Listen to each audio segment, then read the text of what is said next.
Tono MID, yang terhormat Bapak Ibu narasumber, yang terhormat Bapak Ibu peserta webinar, dan yang saya banggakan teman-teman panitia P3GTK. Assalamualaikum warahmatullahi wabarakatuh. Salam sejahtera bagi kita semua. Om Swastiastu, Namo Buddhaya, salam kebajikan dan salam sehat selalu. Bapak Ibu peserta webinar yang saya hormati, selamat datang dan selamat bergabung dalam webinar Guru Belajar dengan tema Pendidikan Keterampilan Hidup, Life Skill Education. Pendidikan keterampilan hidup sangat bermanfaat bagi anak didik kita agar menjadi pribadi yang kuat, tangguh, cerdas, kritis untuk menyongsong abad 21. Untuk itu nanti akan dikupas tuntas oleh Bapak Ibu narasumber yang sangat hebat dan kompeten. Ada 3 narasumber yang akan tampil pada acara siang hari ini. Mari kita bersama-sama menyapa Bapak Ibu narasumber kita. Untuk yang pertama, kepada Ibu Yuanita, selamat siang. Ibu Yuanita. Selamat siang Mbak Winnie. Selamat siang, selamat bergabung Ibu, salam sehat selalu. Terima kasih. Kemudian untuk narasumber yang kedua, kepada Bapak Naptali, selamat siang Bapak Naptali. Selamat siang Bapak. Selamat siang, selamat bergabung Pak, salam sehat selalu ya Pak. Ya, amin. Untuk narasumber yang ketiga, Bapak Imhar, selamat siang Bapak Imhar. Selamat bergabung dan salam sehat selalu Bapak Imhar. Bapak Ibu peserta webinar yang saya hormati, untuk memaksimalkan waktu, marilah kita bersama-sama menyimak materi yang akan disampaikan oleh narasumber kita yang pertama, yaitu Ibu Yuanita Marini Nagel. Sebelum Ibu Marini menyampaikan materinya, saya akan membacakan biodata secara singkat dari Ibu Yuanita Marini Nagel. Ibu Yuanita Marini Nagel lahir di Medan pada tahun 1981. Beliau adalah ofisier UNICEF untuk program remaja UNICEF Jayapura dan berkantor di Jayapura, Papua. Demikian biodata singkat dari Ibu Yuanita. Kami bagikan waktu selama 15 menit ke depan. Kepada Ibu Yuanita Marini Nagel, kami persilahkan. Terima kasih. Terima kasih Mbak Winnie.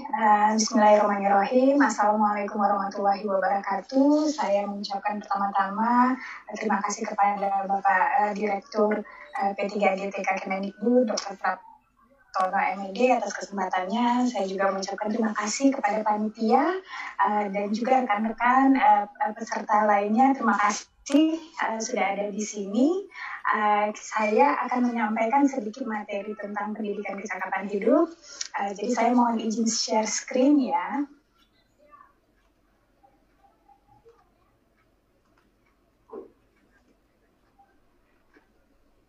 Sebentar. Iya. Sudah kelihatan kah? Mbak Winnie kira-kira sudah kelihatan di layar? Halo? Sudah Ibu. Oke, kita mulai ya. Ya, tadi sudah dikatakan nama saya Yuanita Marini Nagel. Memang saya bekerja di UNICEF Papua. Jadi UNICEF itu adalah salah satu lembaga yang tadi seperti dikatakan oleh Dr. Praptono itu sangat menjunjung atau mendukung program pemerintah untuk mempersiapkan generasi kita untuk abad 21. Lebih spesifik lagi untuk pendidikan abad 21 bagi remaja. Jadi pendidikan keterampilan hidup ini adalah pendidikan yang dirancang untuk membantu remaja kita mampu mengelola resiko, mengelola stres, membuat keputusan yang berdampak positif baik untuk dirinya maupun untuk lingkungannya, sekaligus juga mampu memberikan informasi-informasi yang akurat atau membantu remaja untuk mencari informasi yang akurat. Jadi garis besar atau tujuan besarnya dari pendidikan keterampilan hidup itu adalah pendidikan yang membantu remaja kita untuk mendapatkan hal ini. Nah, ada yang mengatakan pendidikan kecakapan hidup, ada yang mengatakan pendidikan keterampilan hidup. Apa sih sebenarnya definisinya begitu ya? Sebenarnya ada banyak definisi yang berbeda. Ada juga yang mengatakan istilahnya sebagai pendidikan karakter. Namun dalam kurikulum ini yang ingin kita highlight atau ingin kita sampaikan bahwa pendidikan ini adalah pendidikan yang membantu remaja kita itu untuk menghadapi tantangan kehidupan sehari-hari. Dan itu termasuk menjalin hubungan, menyelesaikan masalah, mengelola risiko, membuat keputusan, dan bekerja sama dengan orang lain. Jadi, kami melihat bahwa pendidikan itu yang lengkap itu paketnya ada 3 jenis. Pendidikan akademik, pendidikan penghidupan. Jadi ini di penegasan bahwa pendidikan keterampilan hidup ini berbeda dengan apa yang kami sebut sebagai livelihood skill, yaitu jenis pendidikan yang sifatnya berkaitan dengan ekonomi, misalnya pertukangan, menjahit, pembukuan, pertanian, tidak. Nah, yang kami maksud dengan pendidikan keterampilan hidup di sini adalah pendidikan yang berkaitan dengan soft skill. Juga sering kita dengar dengan sebagai pendidikan karakter yang membantu untuk komunikasi, bekerja dalam kelompok, kesadaran diri, dan juga berpikir kritis adalah satu dari sekian banyak keterampilan yang ingin kita sampaikan pada pendidikan keterampilan hidup ini. Nah, UNICEF membuat set pendidikan keterampilan hidup ini bekerja sama serta dari hasil-hasil penelitian UNICEF di dunia dan sekaligus juga dengan set skill yang ada di pemerintahan Indonesia. Waktu itu adalah frame dari pendidikan keterampilan UKS. Nah, 13 topik itu kita menyebutkannya antara lain mengatur diri sendiri, berpikir kritis, berpartisipasi, berempati, menghargai perbedaan, mengambil keputusan, kreativitas, bernegosiasi, bekerja sama, menyelesaikan masalah, berkomunikasi, resilient atau kemampu untuk bangkit kembali jika ada satu masalah, serta mengelola stres dan emosi. Nah, ini kami melihat juga bisa membantu atau bersinergis dengan apa yang dimaksud dengan program Merdeka Belajar atau profil pelajar Pancasila. Jadi tadi bernalar kritis, kemudian kreatif, mandiri. Kami berharap bahwa 13 pendidikan keterampilan hidup ini bisa berkontribusi untuk tercapainya tujuan profil pelajar Pancasila. Nah, modul pendidikan keterampilan hidup itu sendiri itu ada berisi dari 22 pertemuan. Terdiri dari 5 bab. Bab 1 kita fokuskan agar anak-anak itu lebih mengenal dirinya sendiri, termasuk identitas saya, kemudian mereka akan belajar tentang mengekspresikan emosi, kemudian juga melihat pencitraan tubuh yang positif, artinya bagaimana mereka mulai membandingkan tubuh mereka dengan apa yang biasanya ditampilkan media. Kadang-kadang itu kan membuat anak-anak merasa tidak terlalu percaya diri. Kemudian apa yang mereka jalani pada masa pubertas, tujuannya dari bab 1 ini agar remaja kita itu menyadari bahwa setiap individu itu unik, mempunyai kekuatan masing-masing, mempunyai juga mungkin kekurangan, tetapi setiap individu itu punya keunikan dan mampu untuk mengembangkan bakatnya. Sedangkan bab kedua itu kita akan mengajak anak-anak untuk lebih membentuk kebiasaan sehat. Kita akan berdiskusi atau membicarakan tentang kebersihan diri, olahraga, gizi, merokok, internet, sosial media. Dan ketiga, kita giring bahwa anak-anak juga akan mulai berinteraksi dengan teman-temannya, termasuk juga dengan teman sekolah atau rekan lainnya. Oleh sebab itu, kita akan mengajak anak-anak untuk berdiskusi tentang teman, hubungan asmara, kesehatan reproduksi, dan kesehatan seksual. Modul keempat, anak-anak juga akan diminta untuk melihat tentang hak asasi manusia, kepedulian terhadap lingkungan, gender, perdamaian konflik, dan yang kelima itu akan lebih banyak tentang aksi. Jadi setelah anak-anak belajar, maka kita minta anak-anak juga untuk mulai melakukan aksi, mengidentifikasi masalah, menganalisis masalah, menentukan sasaran tujuan, dan merencanakan sebuah proyek. 13 keterampilan hidup ini dimasukkan ke dalam mata pelajaran atau pertemuan-pertemuan dalam 5 bab ini. Nah, yang berbeda atau yang sangat signifikan berbeda antara pendidikan keterampilan hidup dengan pendidikan lainnya adalah kita menekankan kepada metode belajar yang partisipatif.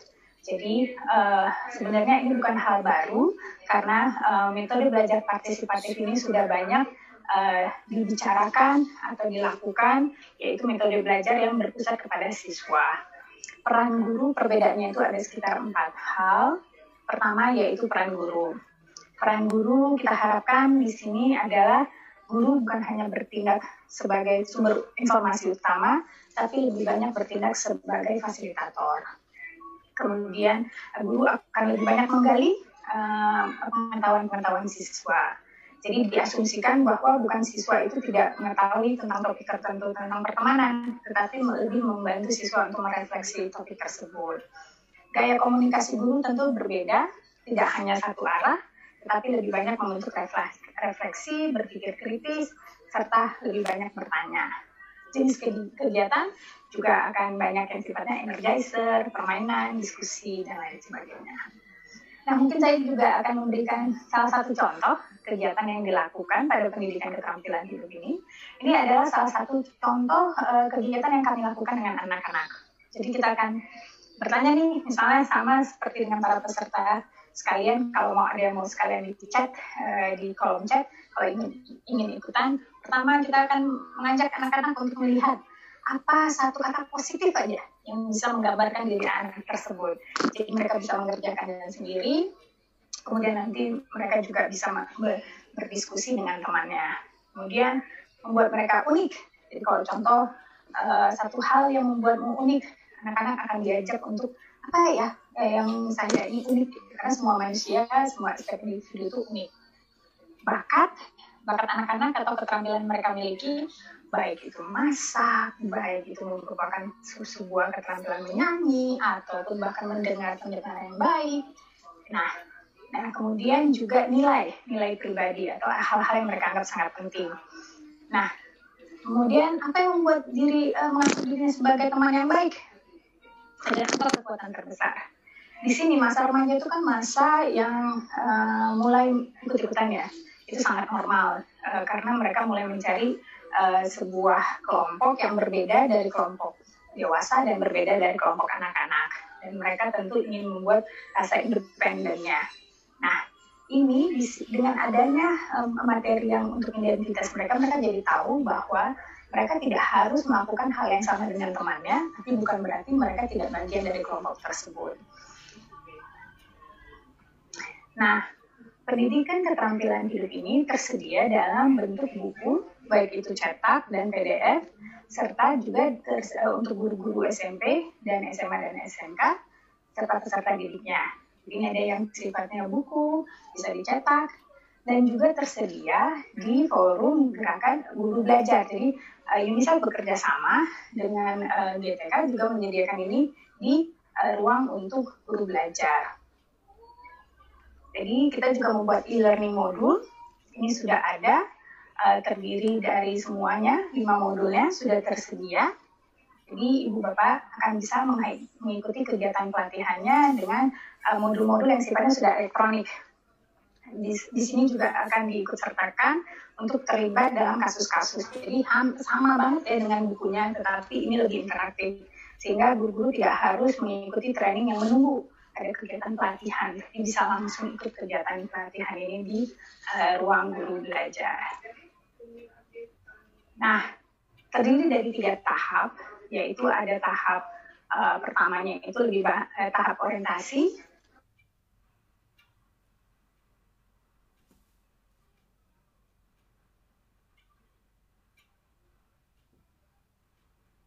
Pembelajaran berbasis web atau e-modul itu ada 5 modul, 32 pertemuan online, masing-masing 30 menit.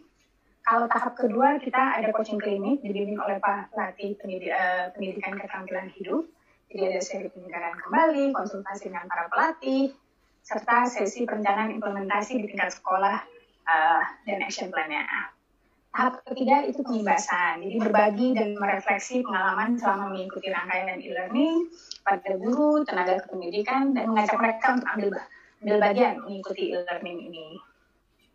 Nah, pengimbasan dapat dilakukan via online atau melalui MGMP gugus kepada minimal 25 orang guru atau tenaga didik lainnya. Kapan nih angkatan 1 memang sudah kuotanya sudah terpenuhi, tapi kita akan ada lagi angkatan 2, angkatan 3 sampai jumlahnya itu sekitar angkatan 14. Jadi saya juga di sini sekaligus menginformasikan kepada ibu bapak guru atau para peserta lainnya bisa mengikuti kegiatan pelatihan pendidikan keterampilan hidup ini di angkatan 2, angkatan 3, dan ada sampai dengan 14 angkatan. Seperti itu. Nah, ini yang dari bisa saya sampaikan, dan nanti mungkin saya akan meminta teman-teman Bapak Naftali dan lainnya itu akan menjelaskan bagaimana pelaksanaan atau hasil implementasinya di lapangan. Sekian dari saya. Saya kembalikan ke Mbak. Halo. Halo. Pak ini. Ya, terima kasih Ibu Yanita.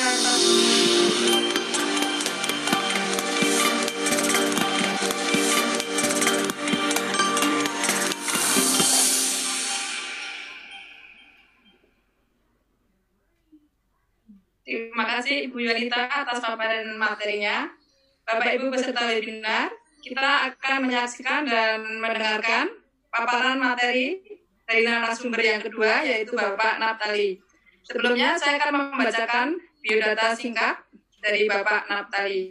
Bapak Naftali lahir di Sigi tahun 1979. Beliau adalah guru SMP Negeri 9 Sigi, Sulawesi Tengah. Untuk waktu 15 menit ke depan, untuk Bapak Naftali, kami persilahkan Pak. Terima kasih.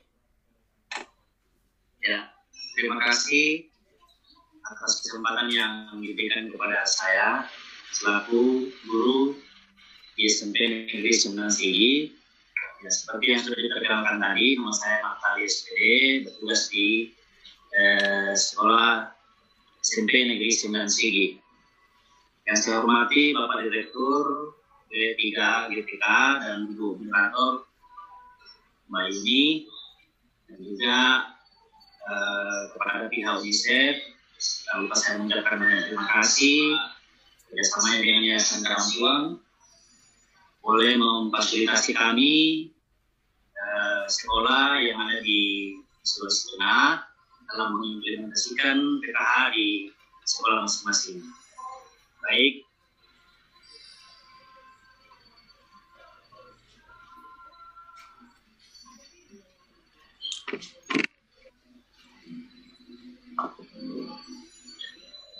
saya akan berbagi pengalaman mengenai implementasi pendidikan keterampilan hidup atau life skill di sekolah SMP Negeri 9 Sigi, Kabupaten Sigi, Sulawesi Tengah.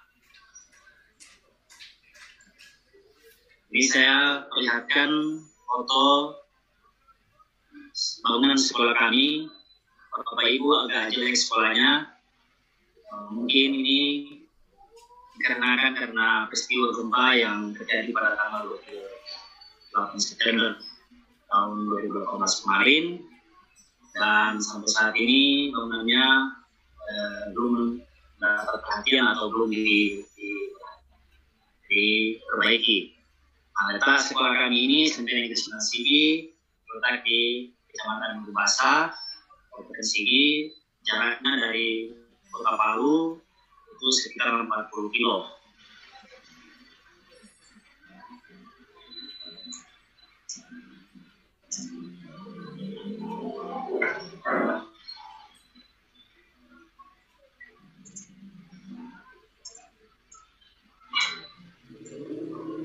Baik, ada 13 keterampilan hidup yang kami ajarkan di sekolah kami, yang merupakan dasar pembentukan karakter peserta didik yang semuanya itu termuat dalam 5 modul.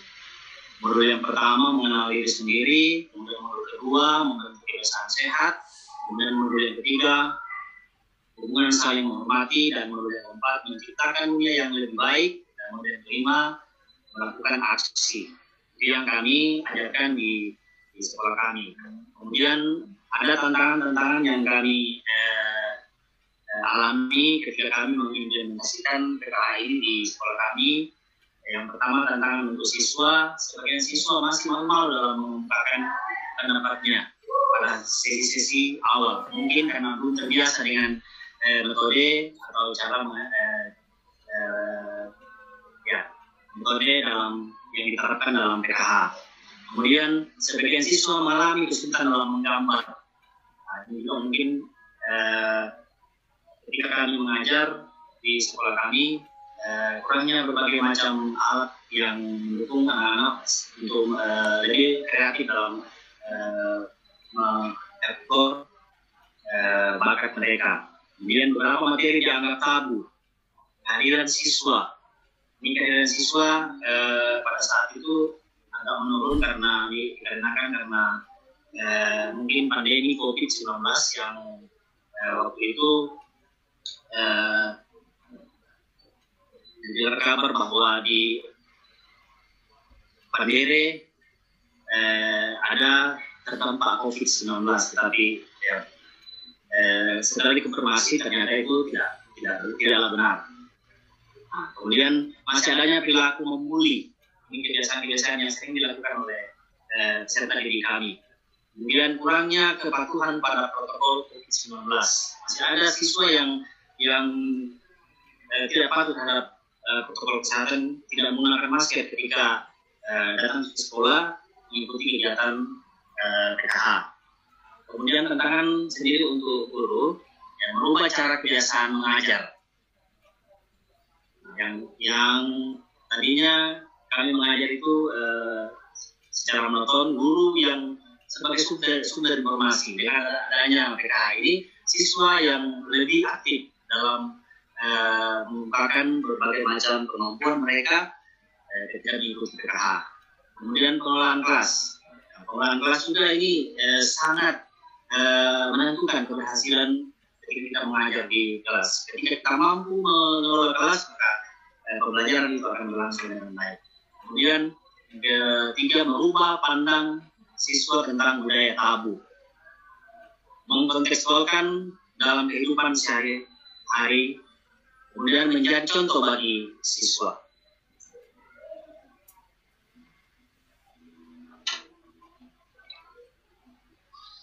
Apa yang diperoleh ketika mempelajari pelajaran PKH ini? Memperoleh cara baru dalam mengajar, yang pertama. Kemudian mengemas materi ajar dengan cara yang lebih menyenangkan. Kemudian menumbuh keakraban antara guru dan siswa. Pentingnya penggunaan media pembelajaran. Perubahan sendiri yang dialami ketika pembelajaran PKH ini diterapkan di sekolah kami, siswa lebih dapat menghargai temannya yang memiliki kecenderungan yang tertentu. Kemudian siswa lebih berani mengungkapkan gagasannya. Siswa dapat menjaga kebersihan diri dan lingkungan sekolah. Kemudian tumbuh sikap empati siswa. Dalam ini pada bulan Oktober kemarin terjadi peristiwa banjir di Bulawi. Nah, di sini siswa kami terlibat langsung di dalam dengan menggalang aksi dana untuk membantu korban banjir. Ini salah satu bentuk dari dampak yang mereka peroleh ketika mengikuti PKH, yaitu peduli terhadap sesama.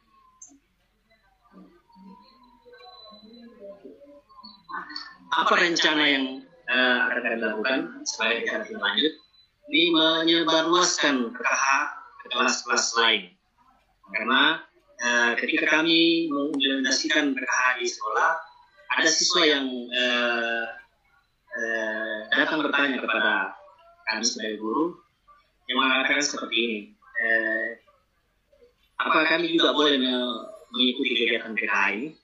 Ya, spontan saja saya jawab, ya bisa saja, tapi ini dipilih hanya 40 siswa saja yang mengikuti, terbagi menjadi 2 kelas, yaitu kelas A dan kelas B, yang terdiri atas 20 A, kelas A, 22 kelas B. Kemudian memasukkan PKH dalam mata pelajaran terintegrasi. Maksudnya di sini ada materi-materi yang termuat dalam PKH yang kaitannya dengan mata pelajaran lain, misalnya dari sistem reproduksi atau kesehatan reproduksi dan kesehatan seksual itu bisa dimasukkan ke dalam mata pelajaran IPA. Kemudian tentang hak asasi itu bisa dimuat dalam pelajaran PKN. Kemudian yang berikutnya pengadaan alat dan bahan ajar PKH melalui Nambos. Ini sangat kami harapkan ini supaya Nambos juga bisa menganggarkan untuk pembelian alat dan bahan untuk menunjang proses belajar mengajar di sekolah sehingga proses pelajaran itu bisa berlangsung dengan baik. Demikian, terima kasih untuk pemaparan saya. Saya ucapkan terima kasih kepada moderator. Saya kembalikan kepada Anda. Terima kasih Bapak Napakali atas pemaparannya.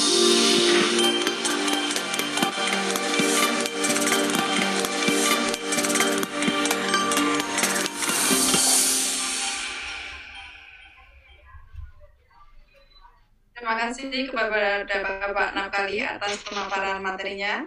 Bapak Ibu peserta webinar yang berbahagia, selanjutnya kita akan mendengarkan pemaparan materi dari narasumber yang ketiga, yaitu Bapak Imhar AR Nailu SPDGR.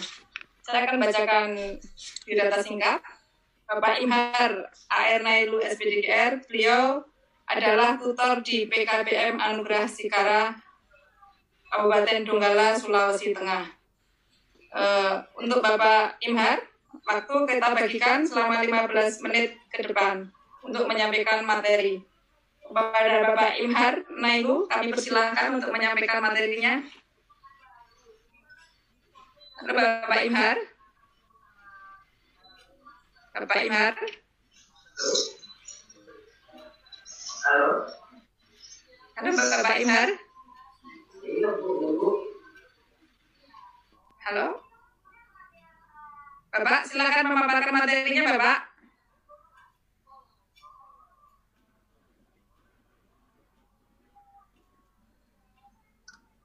Pak Imhar.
Bapak Ibu, kita nunggu Pak Imhar dulu ya Bapak ya. Mungkin ada yang trouble di Pak Imhar.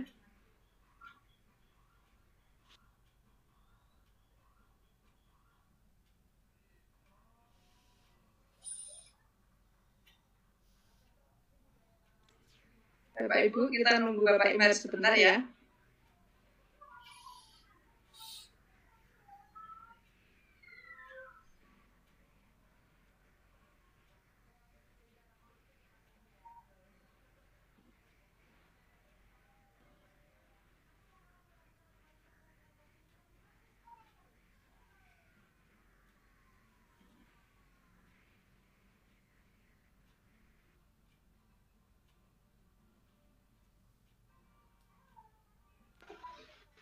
Kita pakai yang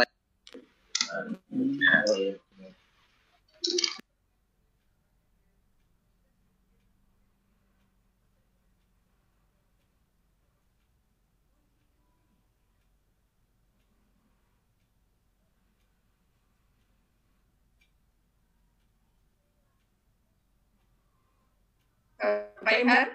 Halo. Iya, halo Bu. Ya, Pak. Udah dengar Pak, udah jelas Pak, langsung Pak. Silakan Pak.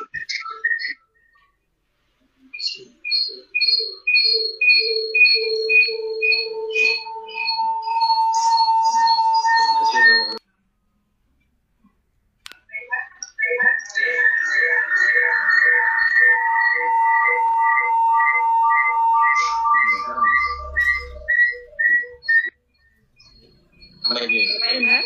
Ya, halo Pak Imhar? Bapak? Udah jelas nih Pak, silakan Pak. Oke.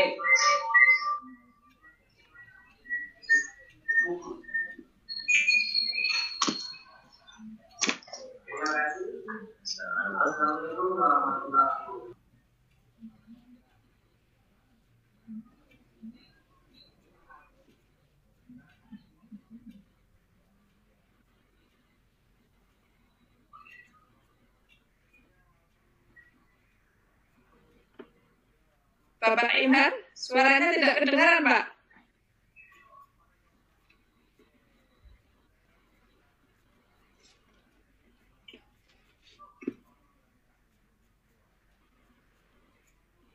Halo?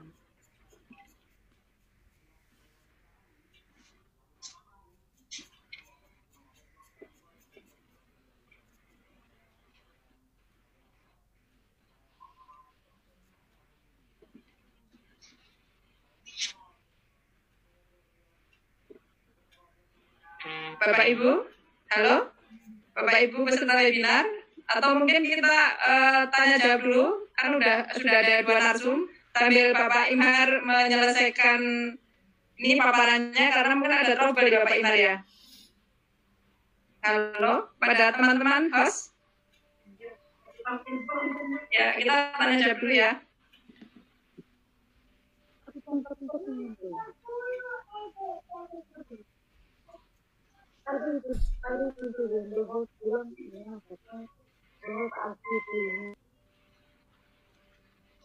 Bapak Ibu peserta webinar, kami mohon maaf karena ada kesalahan teknis di narasumber yang ketiga, yaitu Bapak Imhar, karena posisinya di Donggala, kemungkinan ada gangguan sinyal. Kita menuju sesi tanya jawab dulu. Akan saya bacakan pertanyaan dari Ibu El Pristiani Nuru, panelis. Pertanyaannya adalah, metode pembelajaran yang cocok untuk warga belajar yang fokus pada pekerjaan lebih diutamakan melihat kondisi sekarang pembelajaran melalui PJJ yang dilakukan TOR. Ini pertanyaan ditujukan kepada Bapak narasumber yang kedua, Bapak Napkali, mungkin mau menjawab dulu Pak. Ya, terima kasih. Pertanyaan yang pertama, metode yang kami gunakan dalam pembelajaran atau implementasi PKH di sekolah kami yaitu metode luring atau secara langsung tatap muka dengan siswa. Nah, walaupun sekarang dalam masa pandemi COVID, tapi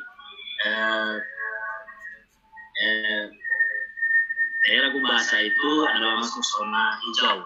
Jadi kami diizinkan untuk melakukan implementasi PKH itu secara luring atau secara tatap muka langsung dengan siswa. Ya, demikian. Terima kasih atas jawabannya pada Bapak Napkali. Mungkin Ibu Yuanita mau menambahkan Ibu? Ya, memang metode belajar pendidikan keterampilan hidup ini sangat baik dilakukan jika bertatap muka. Sedangkan untuk yang karena ini terkait dengan COVID, pembelajaran jarak jauh, UNICEF juga sudah mulai menyediakan video-video yang biasanya itu kalau kita tanya kepada siswa, mereka itu banyak berdiskusi lewat WhatsApp. Jadi biasanya guru mengirim video lewat WhatsApp dan kemudian nanti mereka akan diskusi di Google Classroom atau media lainnya dari video tersebut. Nah, itu adalah salah satu bentuk yang dilakukan pada masa COVID-19 ini. Tetapi intinya, karena metode belajar pendidikan keterampilan hidup ini menitik beratkan pada diskusi. dan saling berkonsultasi dengan siswa, sehingga yang diutamakan adalah walaupun pembelajaran jarak jauh, yaitu mereka memberikan kesempatan untuk saling berdiskusi.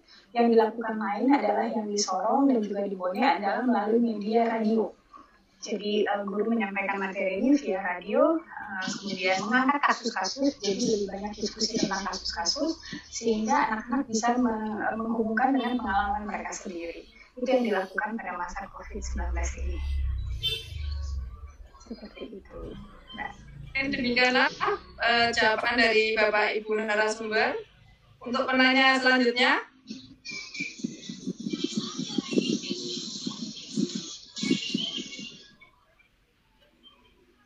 penanya berikutnya dari Ibu Nanda Putri Damane,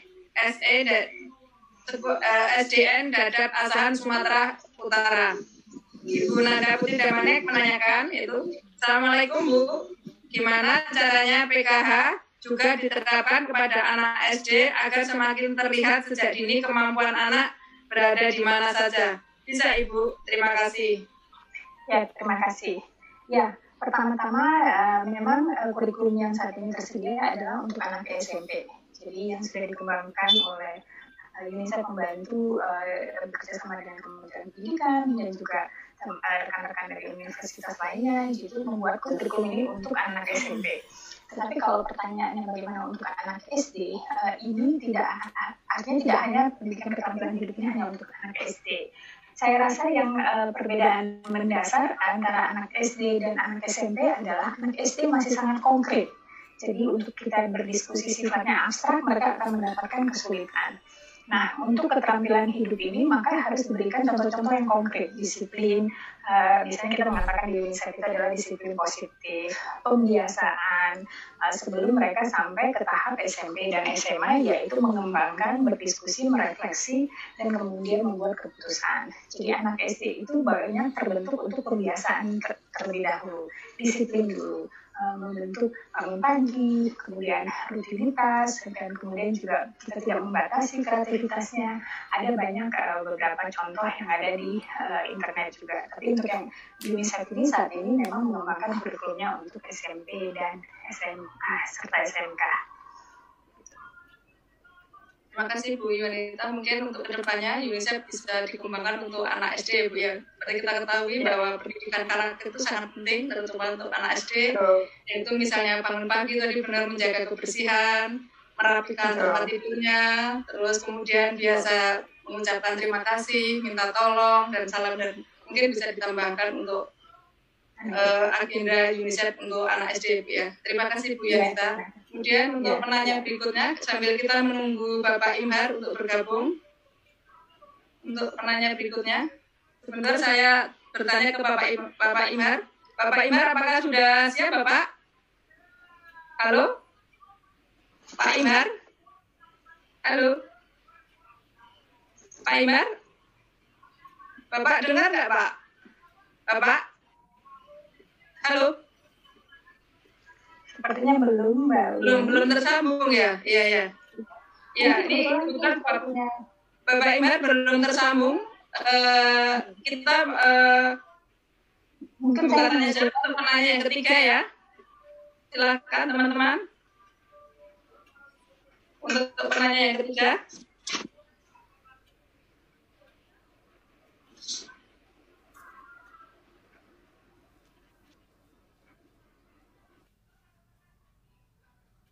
Pertanyaan yang ketiga dari Bapak Asep Firman. Bapak Asep Firman menanyakan yaitu, Assalamualaikum, bagaimana sikap menyikapi turbulensi pada kerja berkaitan dengan setiap tahunnya bertambahnya pengangguran di Indonesia? Ini pertanyaan bisa dijawab kepada Bapak Napkali, Ibu Yuanita, Bapak Imhar kalau sudah bergabung bisa menjawab juga. Yaitu bagaimanakah sikap menyikapi yaitu turbulensi kerja berkaitan dengan setiap tahunnya pengangguran di Indonesia itu semakin bertambah. Bagaimana menyikapi hal tersebut dengan pendidikan keterampilan hidup. Terima kasih. Mungkin kepada Bapak Napkali mau menjawab dulu Pak, Bapak Napkali. Halo? Oh, atau ke Ibu Yuanita Bu, Bapak Napkali ya. Ya, Memang seperti yang disampaikan ya, abad 21 ini adalah abad yang sebuah tantangan besar bagi generasi kita. Salah satunya adalah mungkin beberapa lapangan pekerjaan itu sudah diambil alih oleh mungkin robot dan kemudian juga penyediaan lapangan kerja. Jadi bukan lapangan kerja itu menjadi tidak tersedia, tetapi ada perubahan dari jenis pekerjaan. Nah, pendidikan keterampilan hidup ini justru mengajarkan bagaimana anak-anak kita itu bisa menjadi seseorang yang punya kreativitas, berpikir kritis, serta dia membuat sebuah kreativitas untuk mendapatkan mata pencarian baru, kemudian juga bisa memberikan penghidupan untuk dirinya. Jika sudah dilatih, nanti pada saat modul kelima, di modul kelima itu kita ada memberikan pembelajaran tentang aksi, melakukan aksi, perencanaan, identifikasi masalah, dan di sini anak-anak diharapkan dengan mereka melakukan aksi, mereka sudah bergerak dari hanya sekedar belajar ke aplikasi. Nah, ini diharapkan juga bisa membantu anak-anak kita nanti untuk menciptakan lapangan kerja baru atau juga melakukan produktivitas lainnya sehingga mereka tidak hanya bergantung kepada pihak lain untuk mendapatkan mata pencarian, tapi mereka bisa menjadi sebuah individu yang mandiri. Seperti itu, Mbak Winnie. Terima kasih Bu Yuanita. Mungkin Bapak Naptali mau menambahkan, Bapak Naptali. Halo, Bapak Naptali. Bapak Imhar mau ini, Pak? Halo, Pak. Belum tersambung juga ya, Bu ya? Halo. Tapi ya, Mbak Winnie. Ya benar, Ibu setuju dengan Bu Yanita tadi bahwa abad 21 itu dengan perkembangan artificial intelligence bahwa kita itu udah bersaing dengan robot ya, dengan mesin ya. Jadi kita harus bersiap, terutama anak didik kita harus kita persiapkan untuk menuju abad 21 yaitu berpikir kreatif, berpikir kritis, jadi bisa mempunyai keterampilan hidup untuk survive di zamannya gitu Bu ya. Ya. Betul. Ya, kami sapa dulu Bapak Imhar, udah bisa belum Pak? Cek, bisa, Mat. Oke, bisa. Bisa. Ini Bapak Imhar nampaknya belum bisa juga ini. Oke, kita menuju ke pertanyaan berikutnya, teman-teman host. Silakan. Halo. Halo. Iya. Sambil menunggu Bapak Imhar, kita tanya dulu untuk penanya berikutnya, yaitu Bapak Zainal Abidin dari SMP Negeri 4A Sembako Situbondo, Jawa Timur. Bapak Zainal Abidin menanyakan yaitu bagaimana jika ternyata peserta didik tidak bisa atau tidak berani memunculkan keterampilan hidup dalam belajar.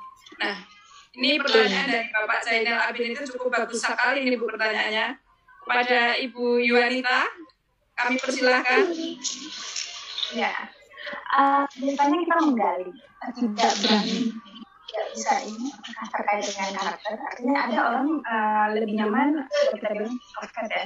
Dia tidak menampilkannya ke publik atau di depan kelas, tapi bukan berarti dia tidak bisa. Tapi memang ada beberapa orang lebih cenderung tidak harus tampil di depan. Tapi ketika dikasih tugas, kemudian dia juga misalnya membuat seperti tadi ya contohnya kegiatan bintang, dia bisa menuliskannya dengan baik, dia bisa merefleksikannya dengan baik, dia juga bisa melihat keterampilan lain berkomunikasikannya dengan teman sebelahnya yang baik, tetapi tidak harus di depan.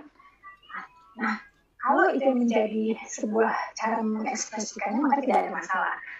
Yaitu dia bisa mengikuti kurikulum, hanya saja cara menyampaikannya tidak harus sama semua, yaitu di depan, tampil, dan sebagainya. Tetapi si anak tersebut memahami dan mencapai tujuan pembelajaran. Nah, yang kedua, ada jenis yang kedua adalah dia sebetulnya ingin tampil tetapi tidak berani. Nah, itu biasanya digali lagi dengan kira-kira pemikiran apa yang ada di anak. Ini dia berdiskusi. Tidak harus selalu melalui penampilan di depan, dia bisa bentuk gambar, bisa bentuk hal-hal lainnya. Jadi kita di dalam pendidikan keterampilan hidup ini kita ada jenis permainan game, ada permainan studi kasus. Dengan studi kasus itu biasanya anak bisa berdiskusi berdua, bertiga, berempat. Biasanya itu lebih mampu membuat si anak tidak hanya merasa sendiri dan atau merasa gugup, karena itu dipresentasikan sebagai kelompok. Kemudian ada juga jenis kegiatan lainnya adalah bermain peran, drama. Kemudian ada lagi jenis kegiatan lainnya pekerjaan rumah. Jadi mereka bisa melakukan melalui tulisan. Jadi beragam. Dengan ada keberagaman ini diharapkan itu mampu mengakomodir pilihan-pilihan atau cara anak untuk belajar. Seperti itu, Mbak. Ibu Anita, jawabannya sangat bagus sekali. Kemudian mungkin Bapak Natali mau menambahkan, Bapak? Halo? Oh, enggak respon ya. Oke, Bapak Ibu sekalian, kita sapa dulu Bapak Imhar. Halo, Bapak. Bapak Imhar sudah bisa bergabung, Pak? Halo, Bapak. Bapak pendengar suara merdu saya? Belum bisa bergabung ya? Halo? Pak Imhar? Ini nampaknya Bapak Imhar belum bisa bergabung bersama kita semua, Bapak Ibu sekalian. Untuk berikutnya, mari kita menuju pertanyaan yang live ya. Pada teman-teman panitia. Kita pertanyaan langsung mungkin bisa ditampilkan. Halo? Ya, halo. Oh iya, terima kasih Bapak Imhar sudah bisa bergabung ya Pak ya? Ya. Ya Pak. Silakan ini Pak. Ya, terima kasih Bu.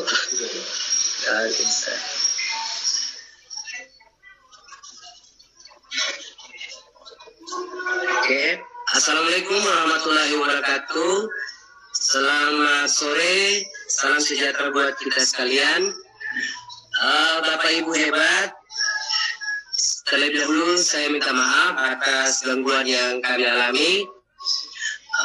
Namun tidak mengurangi semangat kami untuk memberikan, untuk berbagi implementasi dari pendidikan keterampilan hidup itu yang dilaksanakan di PKBM Anugerah Sikara Kabupaten Donggala.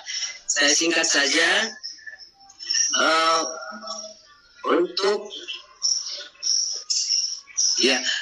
PKBM Anugerah Sikara berada di Jalan Trans Palu Sabang kilometer 75, Kecamatan Sideto Bata, Kabupaten Donggala, Provinsi Sulawesi Tengah.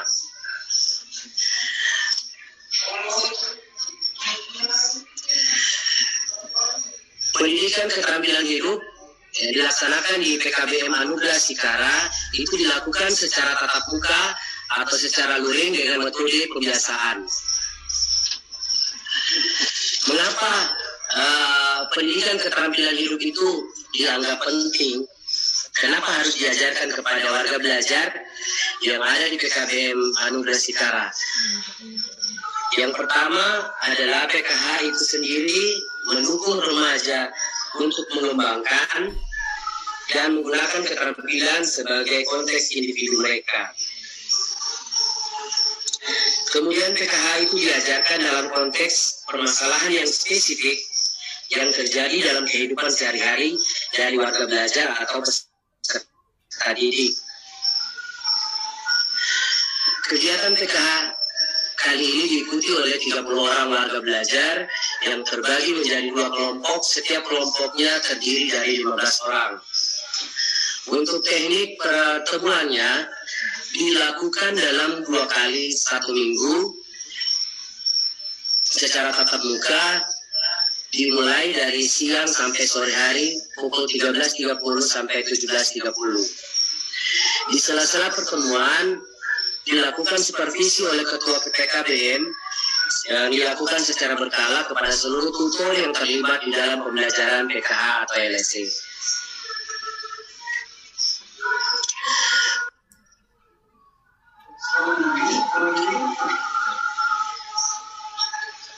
PKH atau LSC di PKBM dilaksanakan dalam sebanyak 22 kali pertemuan. Di setiap pertemuan dilengkapi dengan kegiatan relaksasi, latihan relaksasi, dan latihan pemberi semangat. Hal ini dilakukan agar warga belajar tidak merasa jenuh atau bosan mengikuti kegiatan PKH.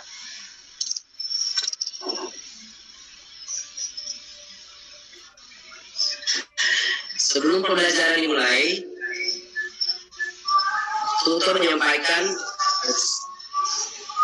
tujuan pembelajaran atau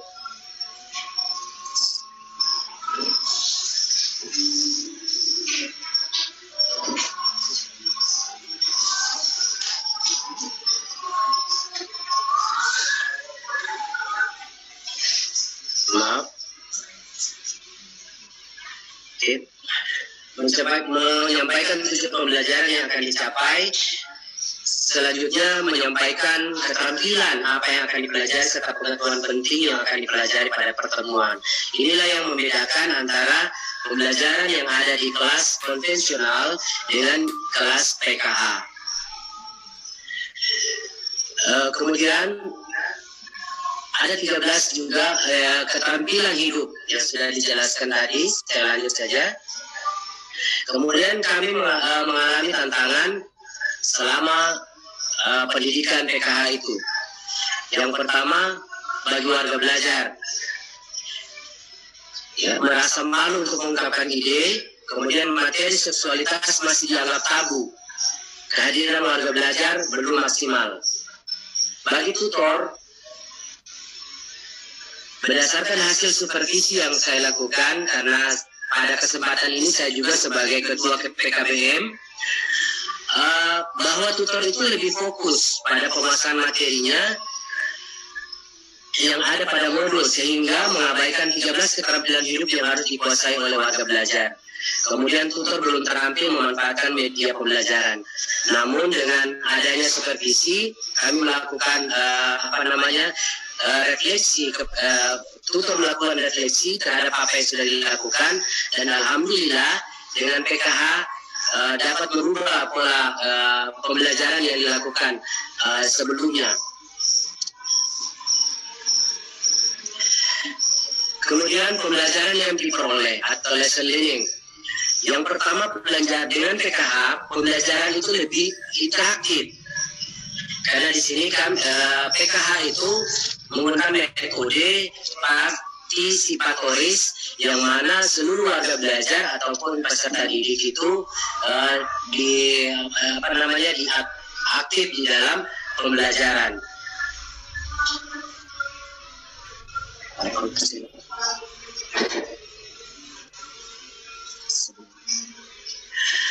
Kemudian pada PKH, pembelajaran berpusat pada warga belajar atau siswa. Dan warga belajar memahami pentingnya menghargai dirinya sendiri, ya, dibanding dengan sebelum PKH. Warga belajar lebih tertutup, dan setelah mengikuti PKH, mereka lebih memahami, lebih menghargai dirinya sendiri dan orang lain. Kemudian warga belajar lebih menyadari potensi dirinya dan dapat memanfaatkan potensi tersebut pada hal-hal yang positif. Kemudian yang selanjutnya, strategi pembelajaran kooperatif lebih menonjol dibandingkan dengan strategi pembelajaran yang lain. Perubahan-perubahan yang terjadi setelah PKH, warga belajar sudah bisa memahami keterampilan berpartisipasi, menghargai perbedaan, berkomunikasi atau mengungkapkan perasaan. PKH mampu merubah warga belajar lebih aktif, kreatif, dan inovatif. Kemudian warga belajar merasa penting untuk mengetahui pubertas dan kesehatan reproduksi. Warga belajar lebih memahami manfaat bekerja sama untuk mencapai tujuan yang telah ditetapkan sebelumnya. Kemudian rencana tindak lanjut yang dilakukan oleh PKB, yang akan dilakukan oleh PKB Manugra Sikara, yaitu yang pertama, memasukkan PKH atau LSE dalam program ekstrakurikuler dan atau muatan lokal. Yang kedua, melaksanakan PKH bagi kelas lain, yaitu kelas 7 dan kelas 9 pada program pendidikan paket B setara SMP. Yang berikutnya, mengimbaskan PKH kepada PKBM lain dan SMP yang berada di wilayah sekitar PKBM. Demikian pemaparan dari saya. Mohon maaf atas gangguan yang terjadi. Kembali saya kembalikan kepada moderator. Terima kasih Bapak Imar atas paparan materinya.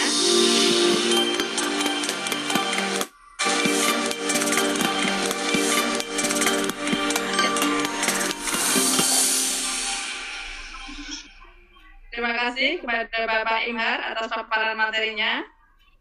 Sangat luar biasa sekali. Bapak Ibu sekalian, ketiga narasumber kita sudah memaparkan materinya dengan amat baik sekali. Marilah kita menuju ke sesi tanya jawab. Untuk penanya berikutnya, ini kita tadi kan pertanyaannya tidak langsung Bapak Ibu ya. Sekarang kita ke penanya yang langsung, yang live. Untuk penanya berikutnya, bisa saya kepada Ibu Sekar. Halo Ibu Sekar. Halo Ibu Ining. Ya Ibu Sekar. Ibu Sekar, silakan Ibu. Silakan memperkenalkan diri, kemudian pertanyaannya. Iya. Perkenalkan, saya Sekar Birohatin, saya guru SD dari SD Negeri 1 Glempang, Kabupaten Banjarnegara, Jawa Tengah. Saya ingin bertanya kepada Ibu Yuanita, Ibu, bagaimana strategi dalam menyampaikan materi PKH tentang sistem reproduksi atau pubertas kepada siswa SD kelas tinggi yang dimana sekarang cenderung sudah paham mengenai materi tersebut, yang kita tahu itu akibat dari bebasnya mereka dalam mengakses internet, supaya kita juga bisa mengarahkan mereka dengan mudah. Terima kasih Ibu.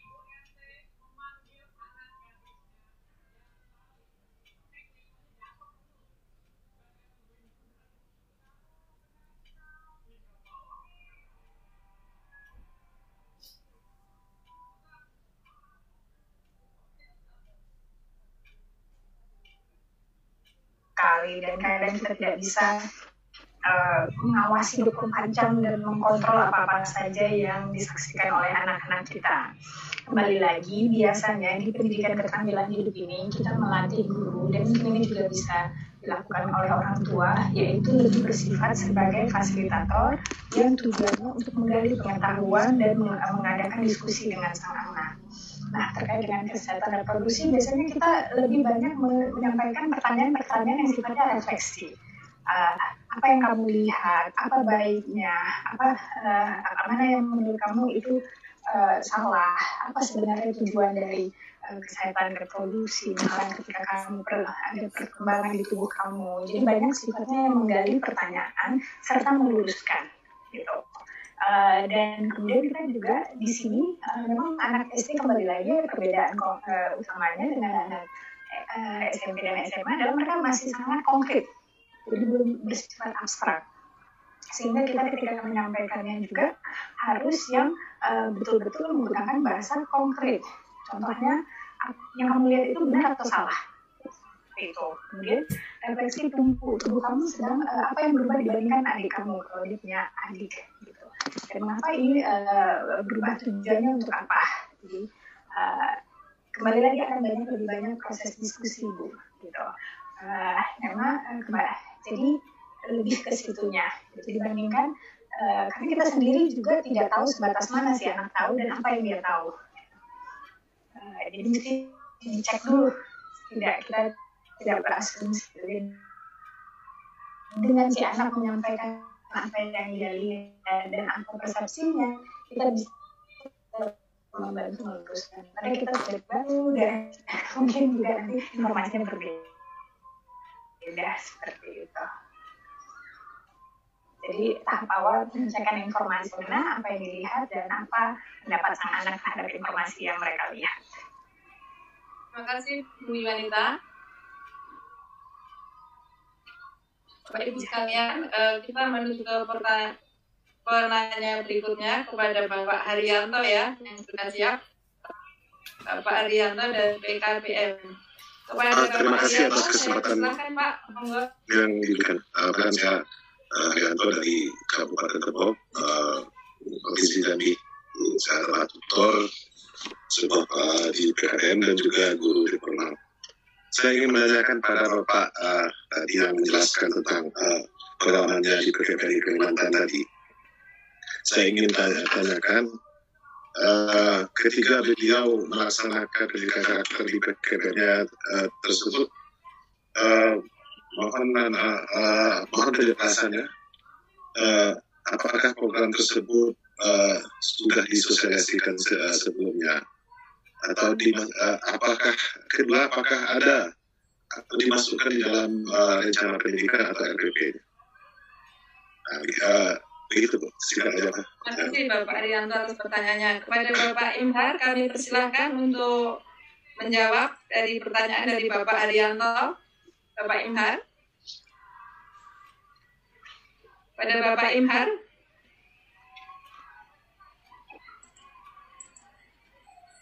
Pada Bapak Imhar. Bapak. Halo? Bapak Imhar. Nampaknya Bapak Imhar nggak terkonek lagi nih. Halo Bapak Imhar? Atau kepada Ibu Yuanita atau Bapak Naptalib bisa membantu menjawab, Ibu? Ibu Yuanita? Ya. Halo? Kebetulan kalau mungkin pada teman-teman dari Yayasan Karampuang yang ada di link peserta, ya Pak Imhar sudah kembali. Sudah ada Pak Imhar. Bapak Imhar silakan Bapak.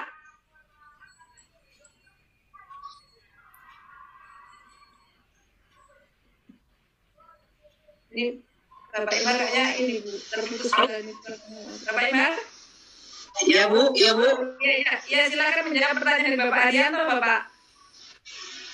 Maaf, baru masuk Bu. Oh ya, Bapak Arianto, bisa diulang lagi Pak, maaf Pak Imharnya baru masuk Pak. Mohon diulang lagi Bapak Arianto.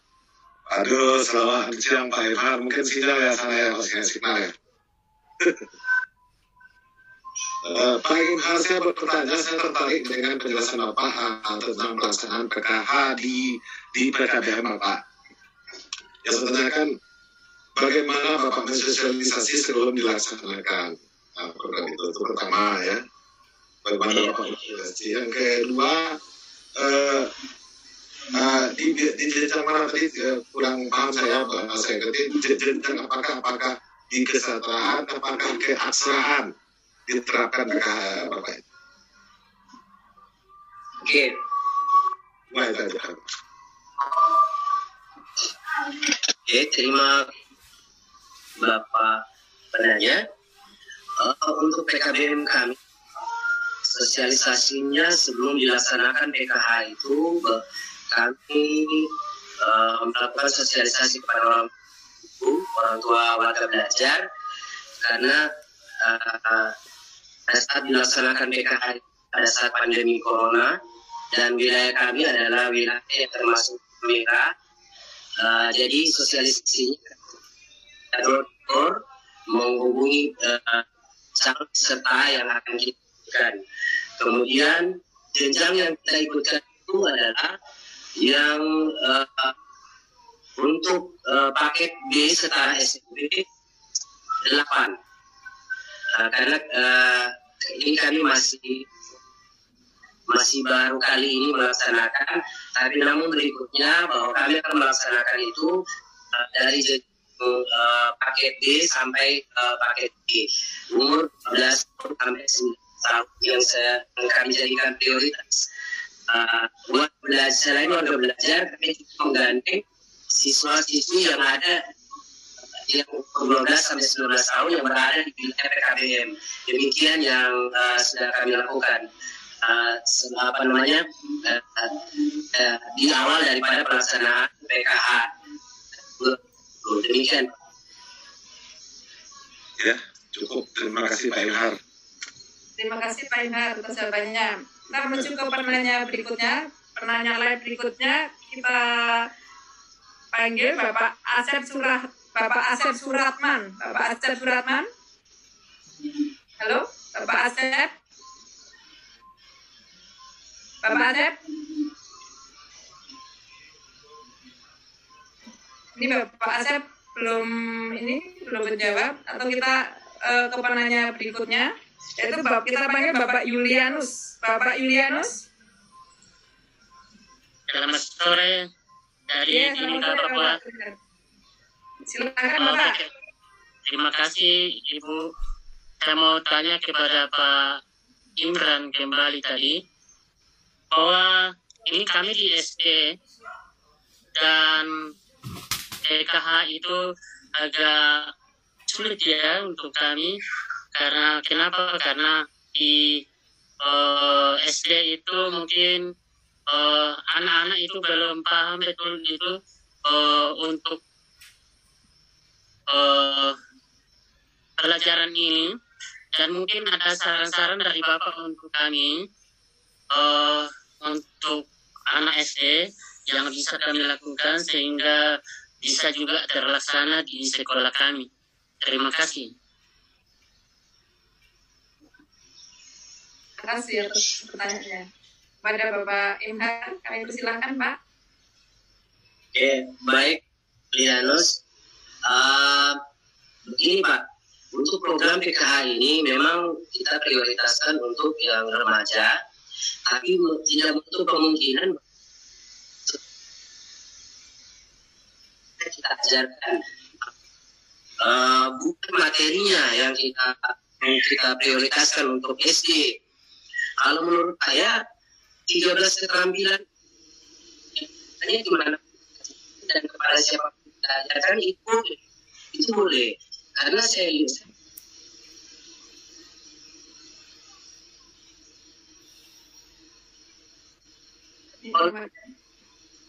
sama sekali relevan dengan yang namanya profil belajar Pancasila, kemudian relevan juga dengan yang namanya Merdeka Belajar. Itu saya rasa demikian Pak. Jadi mungkin konten materinya tidak usah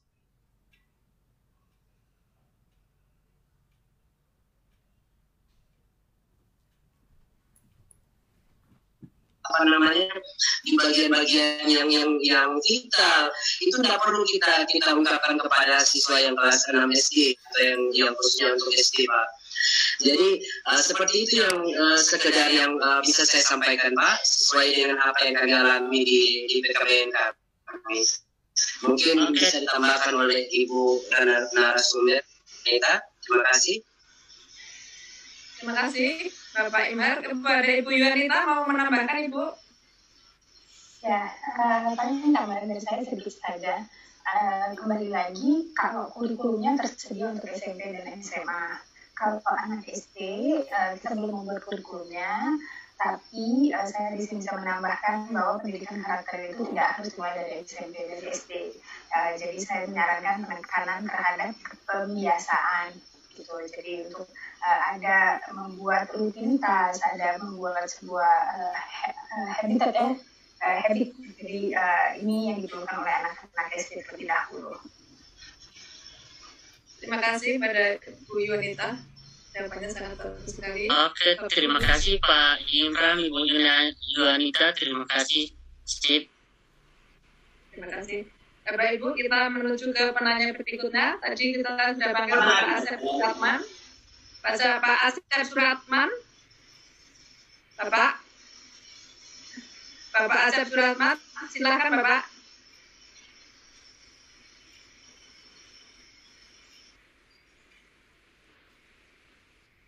Maaf, suaranya nggak kedengaran Pak.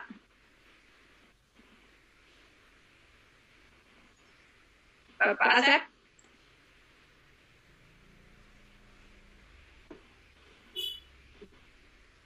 Bapak Asep.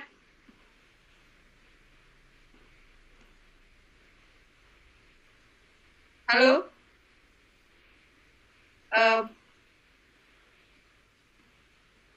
Bapak Ibu sekalian, ini suaranya Bapak Asep ini tidak terdengar ya. Atau kita ke penanya yang di chat dulu sambil menunggu Bapak Asep.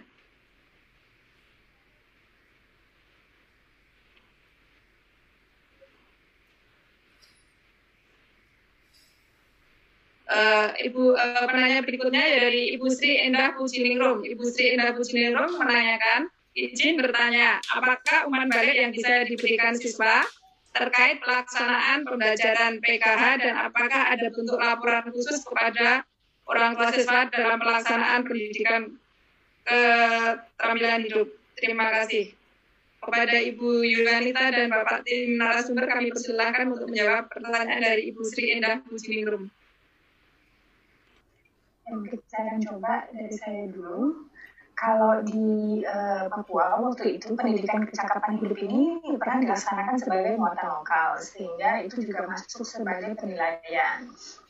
Kemudian juga bergeser, umpan balik dari siswa tentu ada pada setiap kali memulai pendidikan kecakapan hidup, kita melakukan refleksi sesi sebelumnya atau pertemuan sebelumnya. Dan di sini juga pada pembelajaran ini ada kotak pertanyaan. Yang siswa juga selain bisa memberikan pertanyaan, mereka juga bisa melakukan memberi saran dan poin-poin lainnya yang menurut siswa perlu dilakukan atau dibicarakan dan didiskusikan di pendidikan keterampilan hidup ini. Dari saya begitu, tapi mungkin di lapangan Pak Imhar dan Pak Nastali, silakan. Bapak Imhar silakan menambahkan, Pak. Ya. Halo? Halo Pak, silakan Pak. Oke, baik. Saya sedikit menambahkan untuk laporan khusus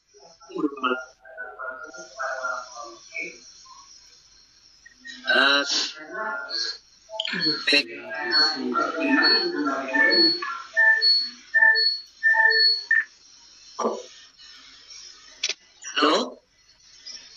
Halo Ya. Pak, silakan Pak. Karena PKH itu sendiri di PKBM baru kali ini kami lakukan dan belum dimasukkan di dalam muatan lokal atau yang terintegrasi dengan mata pelajaran lain. Namun berikutnya untuk rencana tindak lanjutnya itu kami supaya untuk kerjasama dengan Yayasan Karampuang, kemudian UNICEF Indonesia dan pemerintah Kabupaten Donggala dalam hal ini pendidikan dan kebudayaan dari PKBM dan SMP itu yang sudah melakukan akan dimasukkan akan diintegrasikan ke dalam mata pelajaran atau akan dimasukkan dalam muatan lokal seperti itu. Kemudian umpan balik yang yang diberikan oleh siswa kepada kami di pihak lembaga bahwa yang pertama itu motivasi mereka untuk mengikuti itu yang paling utama. Kemudian tantangan-tantangan yang dihadapi alhamdulillah juga bisa diselesaikan sampai pada saat pertemuan yang terakhir ke-22. Itu saja dulu yang kami sampaikan. Terima kasih. Terima kasih Bapak Imhar, terima kasih Ibu Yulianita. Bapak Ibu peserta webinar, kita selanjutnya akan membacakan penanya berikutnya dari chat. Untuk penanya berikutnya yaitu Ibu Santi Mala.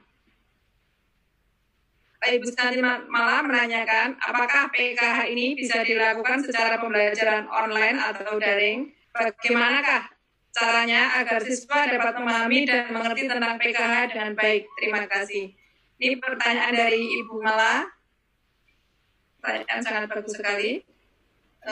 Silakan kepada Ibu Yulianita, Bapak Imhar, dan Bapak Napkali untuk menjawab pertanyaan dari Ibu Mala. Terima kasih. Ya, terima kasih. Apakah PKH ini bisa dilaksanakan secara pembelajaran online? Jawabannya bisa, karena yang dilakukan oleh UNICEF dengan Kementerian Pendidikan dan Kebudayaan Republik Indonesia juga dan bersama dengan GTK saat ini kita sudah menyediakan e-learning modul. Dan memang masih dibuka satu angkatan hanya untuk 14.000 orang, tapi saat ini sudah ditutup, tapi nanti ke depannya ada 14 angkatan yang juga nanti dibuka pada bulan Januari lagi. Nah, ini untuk gurunya. Sedangkan untuk siswa, setelah guru belajar melalui metode online, daring, pada masa COVID-19 kemarin itu kita menggunakan media radio, dan kemudian kita juga membuat video-video kecil, sehingga ini bisa disebarkan lewat WhatsApp dan akhirnya mereka melakukan diskusi melalui ruangan Google Class. Jadi menitik beratkan pendidikan keterampilan hidup ini seperti pendidikan yang juga bisa disebut dengan pendidikan karakter dan lainnya, itu menitik beratkan pada proses diskusi dan refleksi kasus. Jadi selama ada kasus dan pembicaraan yang bisa, selama ada media yang memungkinkan ada diskusi dua arah antara guru atau tutor kepada peserta didik, ini masih bisa dilaksanakan. Seperti itu. Terima kasih. Ya. Bapak Imar, apa menanyakan Bapak? Bapak menambahkan? Rupanya Bapak Imar tidak menambahkan. Bapak Ibu sekalian, kita menuju ke penanya live, yaitu Bapak Fantiman Aleng. Halo Bapak Fantiman Aleng dari Papua Pak ya? Halo Bu. Halo Pak, silakan Pak. Saya sedikit menambahkan. Oke, ya, sebentar ya Pak. Ibu Yuanita tadi, kalau untuk pembelajaran memang yang kita lakukan masih luring. Untuk PKH karena memang terkendala sarana dan prasarana, namun tidak menutup kemungkinan untuk pembelajaran berikutnya bisa dilakukan secara daring seperti yang sudah disampaikan tadi oleh Ibu Yuanita. Kemudian bagaimana memberikan untuk pertanyaan berikutnya bahwa membelajarkan supaya peserta didik itu merasa tertarik dengan apa yang disampaikan di PKH. Kalau untuk kami sendiri, bahwa di PKH itu sendiri, PKH itu menyenangkan. Ya. Selain menyenangkan, di PKH itu yang pendekatan yang kita lakukan itu adalah partisipatoris. Jadi siswa itu kita belajarkan, kita ajarkan, ya. Dalam artian bahwa mereka menggunakan banyak cara. Tidak lagi guru yang sebagai sentral, tidak lagi tutor sebagai sentral, tapi siswa peserta didiklah yang bekerja. Cara bermain peran, kemudian berdebat melalui diskusi, kemudian ada kegiatan-kegiatan menggambar, kemudian ada bermain kartu, kemudian studi kasus. Jadi itu semua dilakukan oleh dilakukan oleh peserta didik, bukan dilakukan oleh guru. Guru hanya sebagai fasilitator saja. Demikian. Terima kasih atas jawabannya. Bapak Ibu sekalian, kita menuju ke penanya yang live berikutnya, yaitu Bapak Fantiman Aleng dari Papua ya Pak ya. Halo Pak. Bapak Fantiman Aleng. Halo. Halo. Silakan Pak, silakan memperkenalkan diri dan silakan bertanya. Terima kasih. Ya, perkenalkan diri, nama saya Fantiman Aleng. Saya dari Kabupaten Manggarai Timur, NTT. Ya, baik. Halo. Halo Pak, silakan Pak. Halo. Oke. Halo.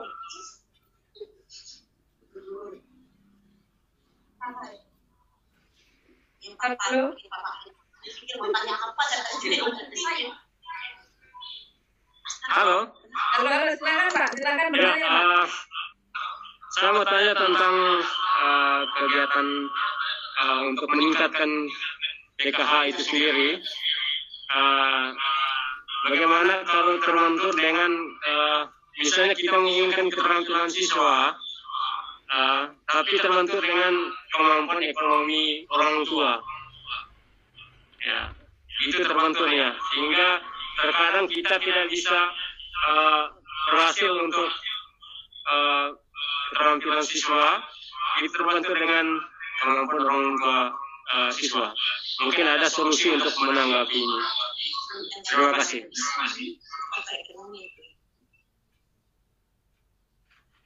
Bapak atas pertanyaannya. Kepada Ibu narasumber, Bapak narasumber silakan menjawab.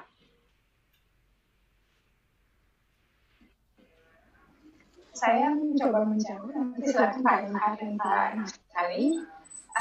Memang kalau terkait dengan masalah perekonomian ini bisa menjadi penghambat seorang siswa mendapatkan pendidikan ya, bukan hanya pendidikan keterampilan hidup, kadang juga merupakan pendidikan dasar.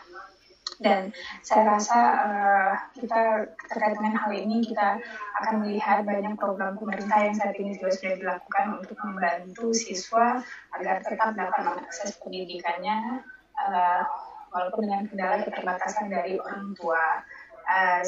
Kadang ada yang putus sekolah, ada layanan PKBM, dan kemudian kembali lagi juga setahu saya ada program Indonesia Pintar dan lainnya. Saya sebetulnya bukan orang yang tepat untuk menjawab tantangan ini karena ini merupakan salah satu hambatan secara umum, bukan hanya hambatan siswa menghadapi atau mendapatkan akses pendidikan keterampilan hidup, Pak. Jadi mungkin saya sarankan Pak Pantiman itu atau berdiskusi dengan dinas pendidikan untuk dapat dinas pendidikan setempat untuk dapat membantu siswa tersebut mengakses pendidikan terkait juga dengan keterbatasan orang tuanya. Terima kasih Ibu. Bapak mau menambahkan, Bapak Imat mau menambahkan, Pak? Halo? Halo? Ya. Bapak Imat? Ya. Mau menambahkan, Ya. Pak? Ya, silakan. Bisa dengar?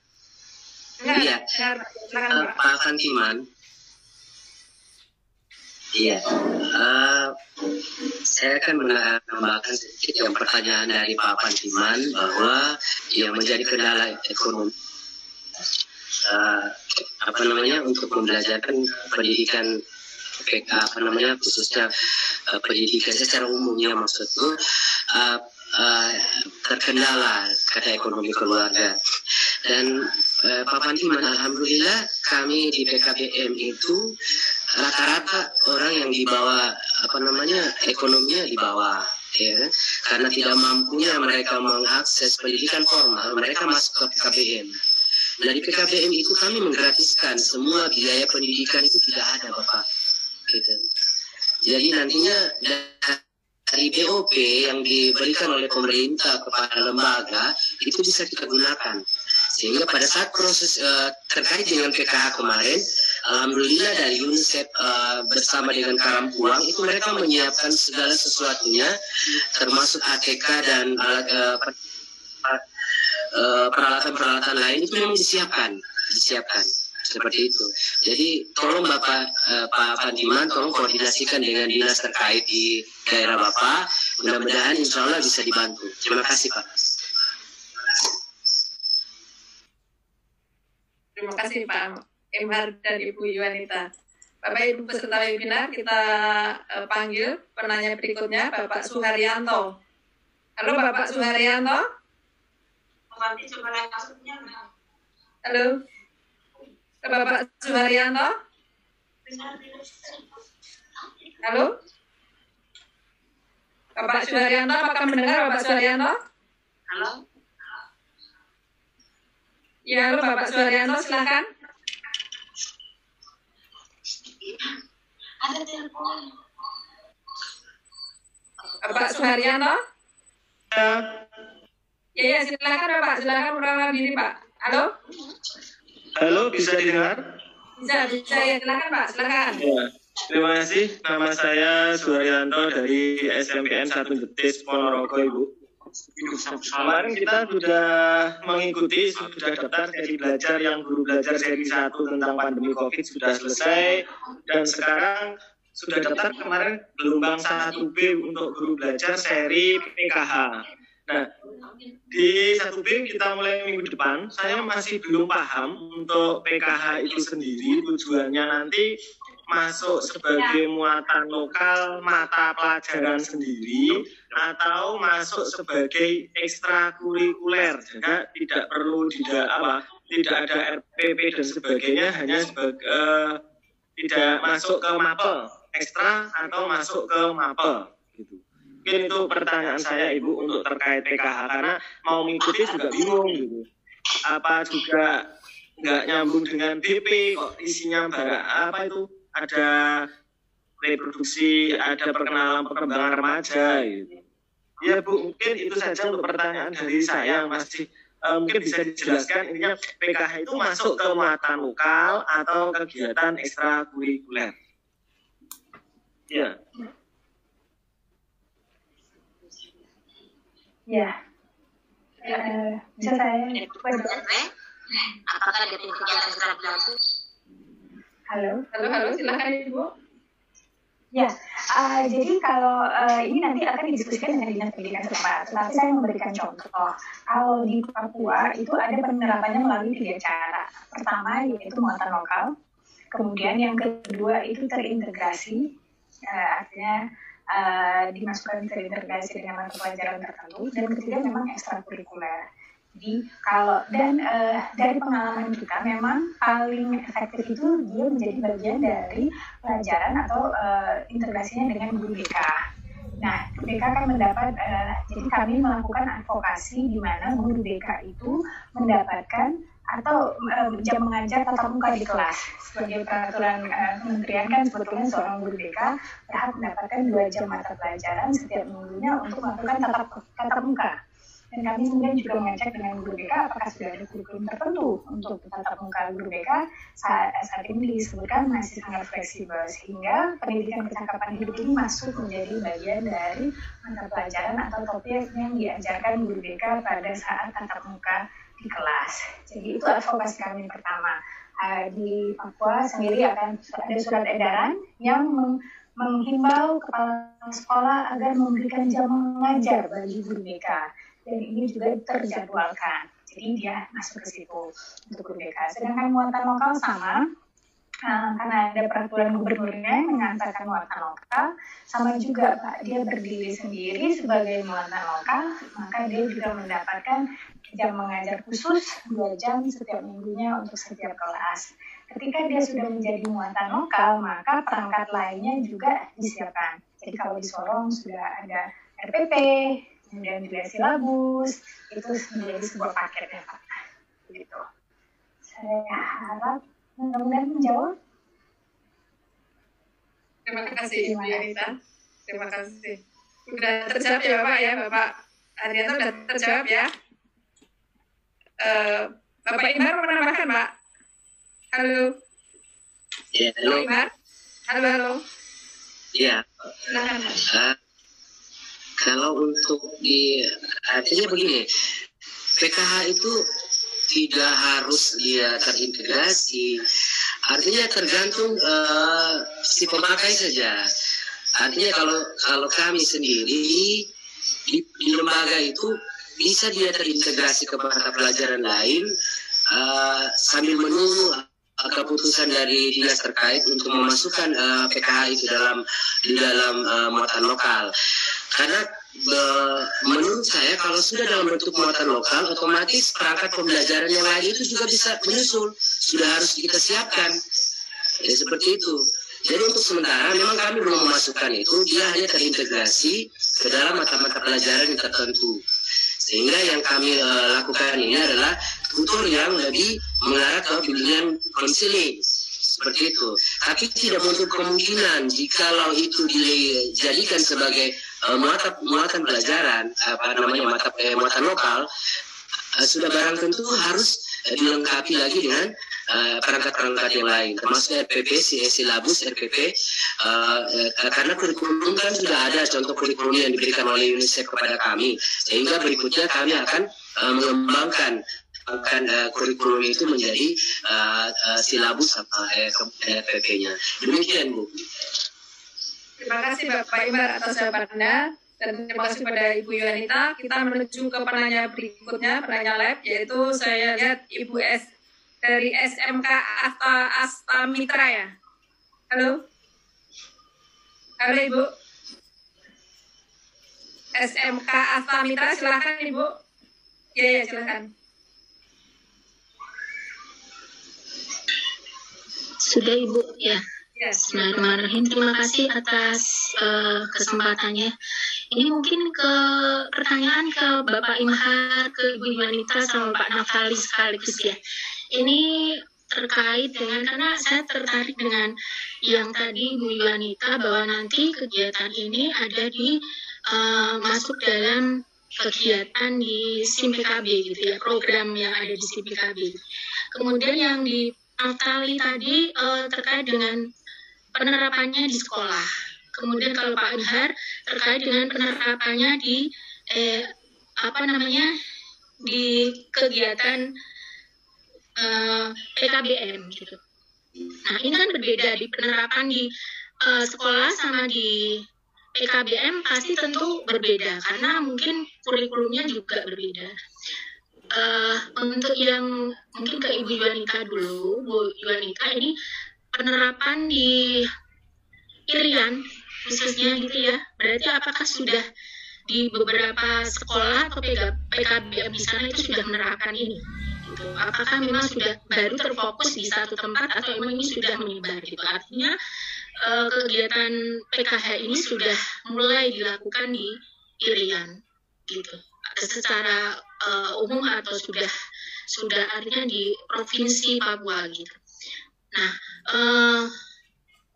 kesuksesannya bagaimana gitu, sudah seperti yang tadi ada yang penanya ini tolak ukur ini keberhasilannya bagaimana gitu. Kemudian ke Bapak Naftali, mohon maaf, saya kebetulan ada kepala sekolah, jadi saya ingin tahu lebih banyak, nanti bisa saya terapkan di sekolah kami. Kaitannya dengan ini, Bapak Naftali, mungkin kalau memang disinkronkan dengan mata pelajaran, itu saya setuju sekali, karena kalau dikasih di muatan lokal sih juga oke. Artinya perlu waktu khusus untuk penambahan jam pelajaran gitu. Kebetulan saya di SMK, artinya SMK itu mata pelajarannya sudah banyak sekali karena banyak mata pelajaran produktif atau untuk praktek gitu. Kalau memang ditambahkan untuk sinkron itu atau diintegrasikan itu mungkin lebih, saya setuju ke integrasi gitu. Kemudian Bapak Imhar, nah untuk kurikulumnya sendiri di PKBM itu mungkin sudah ada khusus ya. Artinya anak-anak lulusan SD yang ke SMP untuk melanjutkan ke SMP atau ke SMA mungkin karena putus sekolah atau hal lain. Nah ini tadi keberhasilannya bagaimana? Artinya tolak ukurnya itu dilihat dari apa gitu. Oke, terima kasih. Itu sementara. Terima kasih. Wassalamualaikum warahmatullahi wabarakatuh. Waalaikumsalam warahmatullahi wabarakatuh. Kami persilahkan mungkin kepada Bapak Imhar duluan, Bapak. Silakan Bapak. Iya Bu.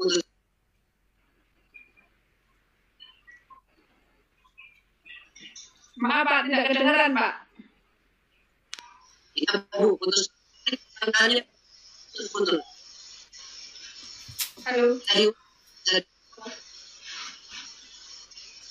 Halo. Halo.